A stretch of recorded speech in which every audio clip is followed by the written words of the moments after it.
Hey everyone, it's Clem Callie here, and I thought to do a video of how to play Shu and Liz together. So this obviously is a poison team, so the most important part for poison is to have a high amount of damage amplification in the team. So what you want to do is you want to load up a lot of wheels that add to damage amplification. Now, the nice part with damage amp is that it actually applies to the whole team and it's not just one unit.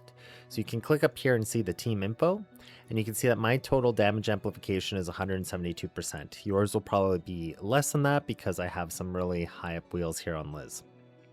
But let's go over a little bit of stuff. So Liz's Covenant is Steppenwolf, and this Covenant increases damage amplification as well as increases the amount of poison. Then we look at Shu, she just has a death res covenant.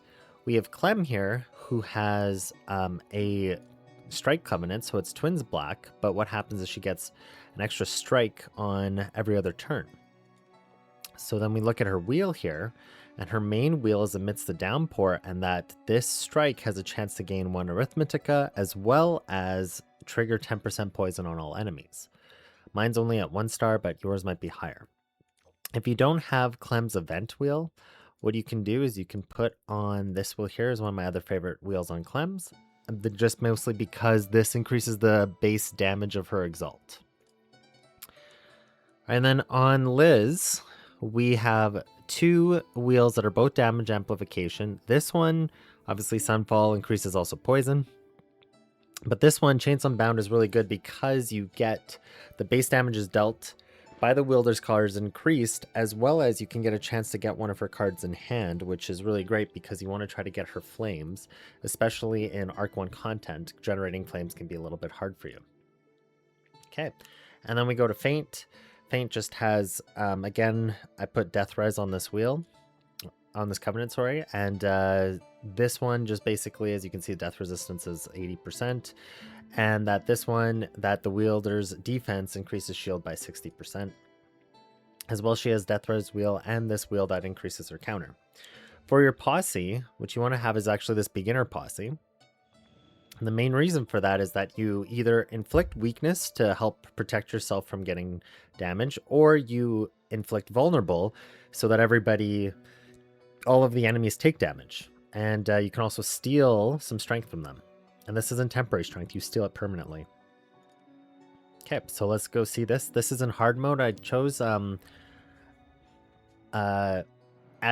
chapter 8, just level 1, just to help make it easy to kind of see. And if I went a little too easier, these characters will just basically kill the bosses way too fast. So you need to kind of see something where I have a little bit of a struggle.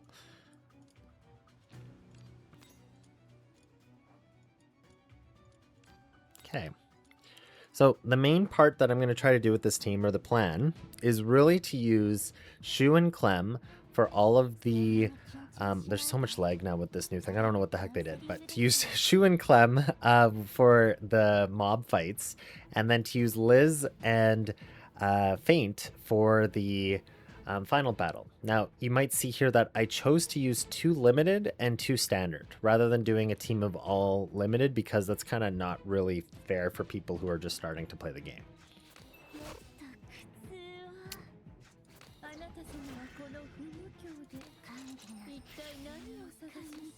Okay, so right now all I'm just trying to do is put on some poison onto all these people. And I'm gonna probably steal a Fan Kiss. And then put a flame in my hand. Play this card.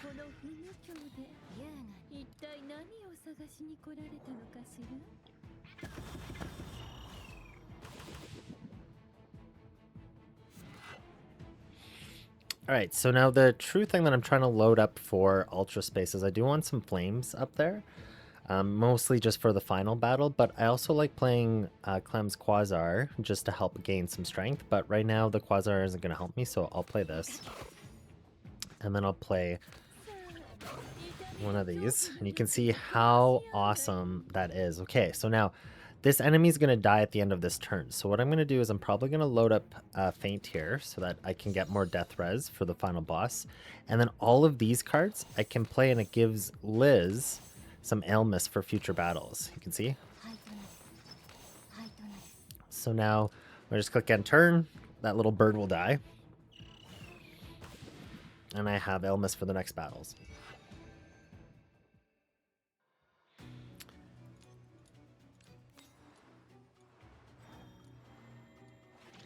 Okay, for this one, I'm going to choose to lose some life. Go to this detention point. I'm going to choose to have...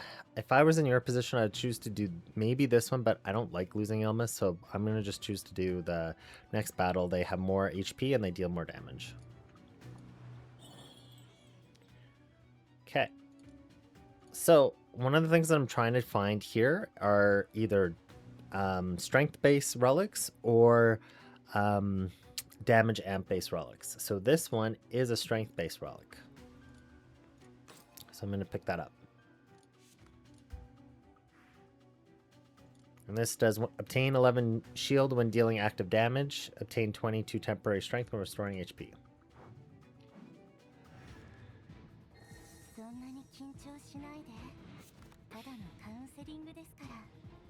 Okay, so they're going to do a lot of damage to me, so one of the things I'm going to do here is I'm actually going to play this first. Because when they all hit me, I'm going to get a whole bunch of flames in my hand.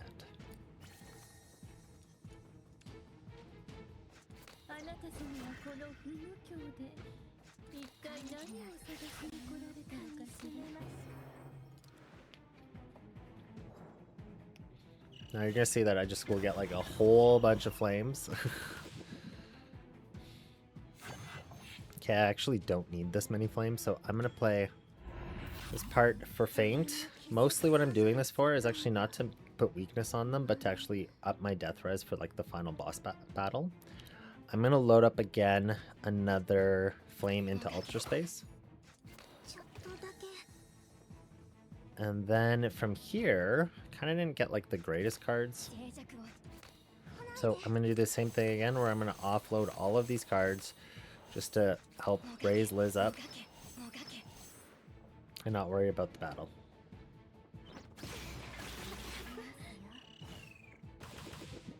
Okay, now that Clem can exalt, I want to exalt her first, and then I want to be able to play this 3-cost card here.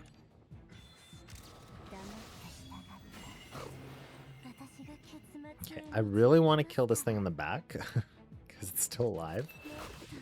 I didn't get one hit. I didn't get lucky. Frickin' annoying bird. Alright, I don't want to go into Ultra Space. I'm trying to keep that for the next battle. What happens with this? Each stack reduces the arithmetic cost by 1 after being played for each stack of mutation.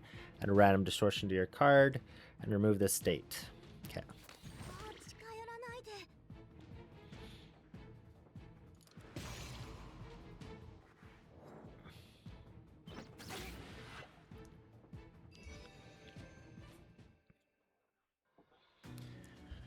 Okay, so from here, the unit I'm actually going to rouse, so all 3 of these are really good units to rouse. I like to rouse Shu right now just because I only have 1 more battle left, but any of one of these 3 can be really good.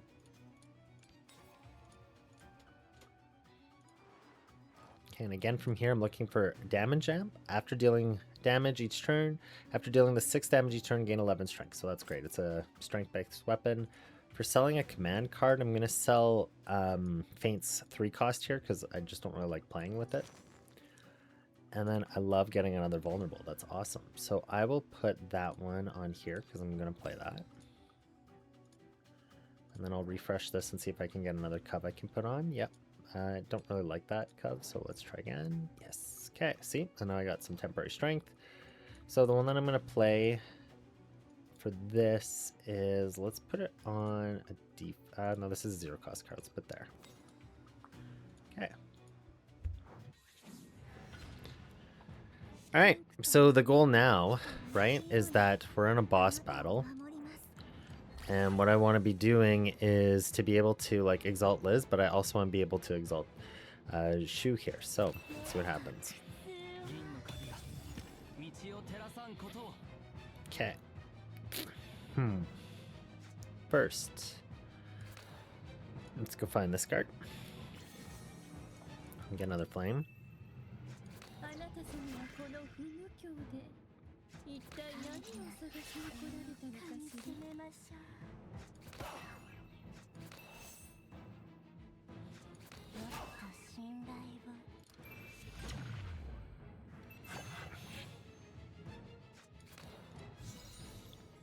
Alright, let's exalt Shu, and we're gonna inflict Spellbound. Now, you might not have this like over exalt, but just fine. You're still just gonna put Spellbound on the unit.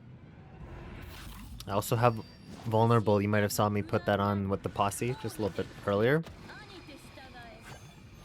I have all this Arithmetica. Going to play this because it just gets like a regular green flame, but when Liz exalts, I get a whole bunch of cards in my hand. So that's the main thing to think about here, is I just want a whole bunch of extra cards.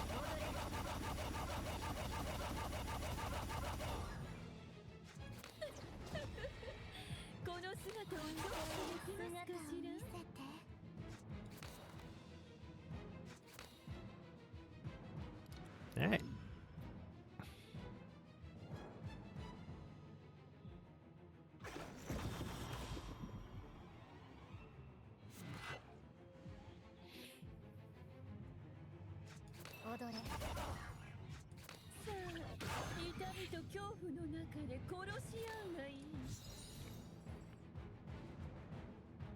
Okay, now all I'm just waiting to do is be able to exalt Shu and trigger that Spellbound, and I think we should be in a pretty good spot.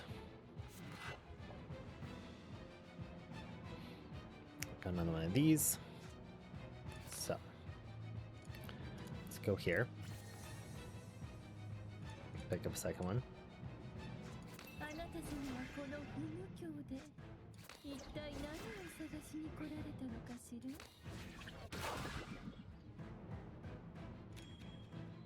And then we're going to remove all Spellbound and see what happens.